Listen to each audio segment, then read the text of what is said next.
মাকে দেবে। তাহলে মূলত আমার বাপ মাকে গালি খাওয়ালো কে? আমি নিজেই। আমি যদি তাকে না বলতাম সে তো আমায় বলতো না। তাই ইসলাম আমাদেরকে কঠোরভাবে নিষেধ করেছে। আমার ধর্ম, হযরত প্রফেট মুহাম্মদ সাল্লাল্লাহু আলাইহি সাল্লাম তিনি বলেছেন, খবরদার কোন ধর্মের বিষয়ে তোমরা বুরা ভালা ছোট বড় কথা বলবে না, নিষেধ করেছে। তবে আলহামদুলিল্লাহ আমরা ইসলাম নিয়ে বড় খুশি, বড় গর্বিত, বড় আনন্দিত। তাই খুশি বলি আলহামদুলিল্লাহ। আরো একটা কথা মনে রাখা দরকার, এই পৃথিবীতে আজ 700 কোটির উপরে মানুষ আছে। যত মানুষ এসেছে, যত মানুষ আসে, যত মানুষ আসবে, সবার কিন্তু শুরু একজন পুরুষ একজন নারী থেকে। একজন পুরুষ আর একজন নারী থেকে। সেই প্রথম পুরুষটার নাম হচ্ছে আদম আলাইহিস সালাম, আর প্রথম নারীটার নাম হচ্ছে মা হাওয়া আলাইহিস সালাম। এই আদম আলাইহিস সালাম হলেন মনুষ্য জাতির প্রথম বাবা আব্বা, আর মা হাওয়া হলেন মনুষ্য জাতির প্রথম আম্মা।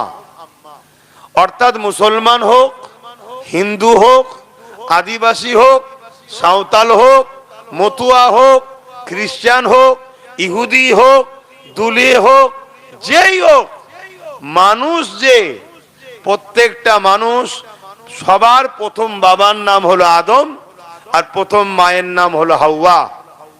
এই দিক দিয়ে আমরা সবাই মানুষ কিন্তু ভাই বোন। হিন্দুরাও আমাদের ভাই বোন, আদিবাসীরাও আমাদের ভাই বোন, দলিতরাও আমাদের ভাই বোন, মতুয়ারাও আমাদের ভাই বোন। এই দিক দিয়ে সবাই এক বাপ মায়ের ছেলে মেয়ে আমরা। তবে একটা জায়গায় পছন্দ যার যার তার কাছে, আমরা আলহামদুলিল্লাহ তাওহীদবাদী, রিসালাতবাদী। অর্থাৎ বাপ আদম মা হাওয়ার যে ধর্মের অনুসরণ ছিল সেটা আলহামদুলিল্লাহ আমরা করি, বলি আলহামদুলিল্লাহ। কেন? বাপ আদম আলাইহিস সালাম একত্ববাদকে বিশ্বাস করেছে। তিনি এক স্রষ্টার উপাসনা করেছেন। খালেক একজন, মালিক একজন। সূর্য, চাঁদ, পাহাড়, পর্বত এগুলো কারো উপাসনা বাপ আদম করেনি।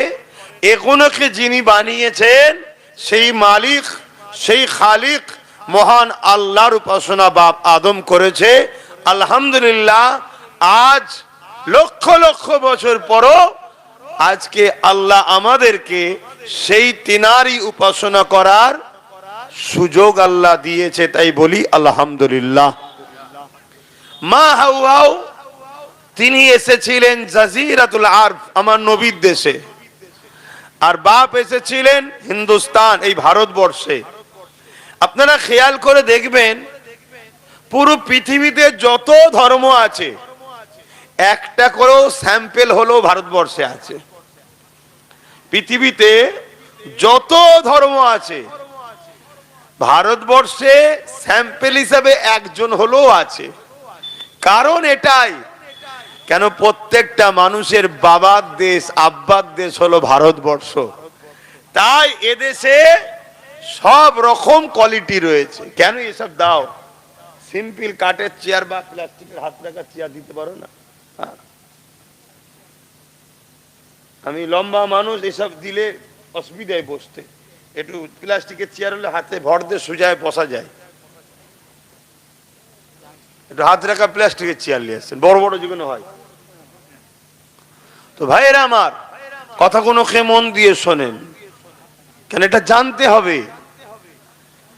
ধর্ম কখনো হিংসা শিখায় না, আর হিংসা কখনো ধর্ম হতে পারে না। ধর্ম কখনো জুলুম করা শিখায় না, জুলুমটা কখনো ধর্ম হতে পারে না। ধর্ম সর্বসময়। একবার দরুদ শরীফ আল্লাহুম্মা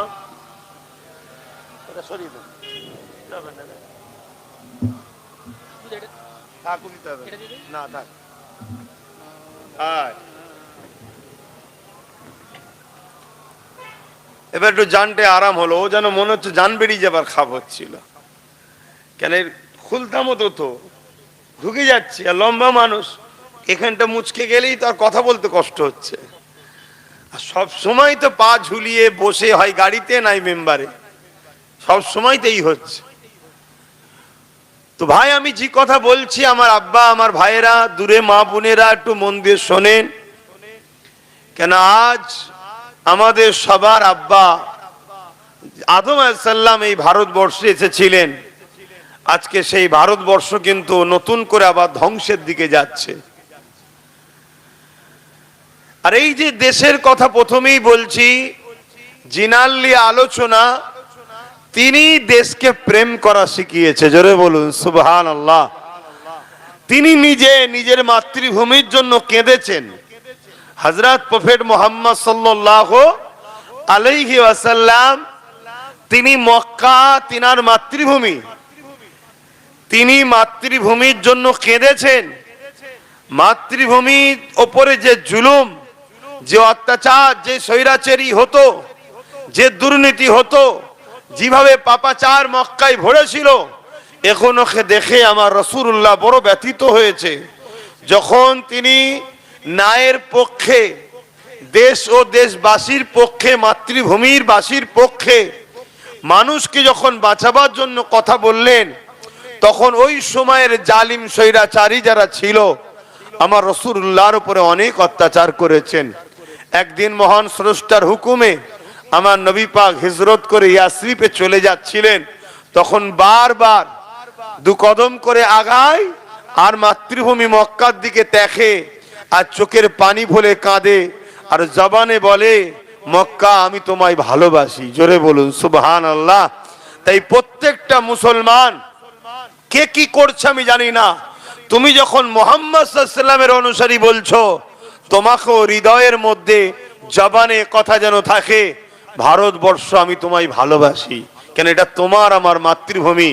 রাসূল হলেন আমাদের জন্য মডেল, তিনি যা করেছে আমাদেরকে সেটা করতে হবে, তিনি যা করতে বলেছেন সেটা আমাদেরকে অ্যাকসেপ্ট করতে হবে, তিনি যা নিষেধ করেছেন সেটা আমাদেরকে ছাড়তে হবে, তবেই হবে ভালো মুসলমান।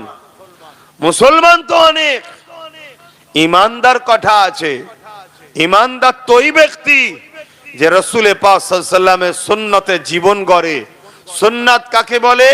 যেটা রাসূল করেছে। তা নবী নিজের মাতৃভূমিকে ভালোবেসেছে, আমাদেরকেও ভালোবাসতে হবে। তো ভাইয়েরা আমার, যে কথা বলছিলাম, বাপ আদম আলাইহিস সালাম ডাইরেক্ট জান্নাত থেকে এই হিন্দুস্তানে এসেছে, এই ভারতবর্ষে এসেছে। আমাদের আব্বাজানের পায়ের ছাপ এখনো রয়েছে। দেশ ভাগের পরে সেটা শ্রীলঙ্কায় পড়েছে, সেখানে বিশাল বড়, আমার মতো লম্বা হবে আমার বাপের পায়ের ছাপটা। এই যে পায়ের ছাপটা আমার মতো লম্বা হবে, কেন তিনি 60 হাত মানুষ ছিলেন, 7 নয় 6 60 60 হাত লম্বা ছিলেন আমাদের আব্বাজান।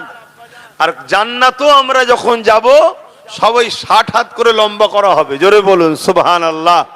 তো যাই হোক, সেই হিসাবে আমাদের দেশে অনেক ধর্মের মানুষ বসবাস করে, যে যার ধর্ম, যে যার কর্ম, যার যেটা আছে পছন্দ তার কাছে, ওটা লিও পক্ষে বিপক্ষে আমাদের কোনো আলোচনা নাই। কিন্তু দুঃখের বিষয়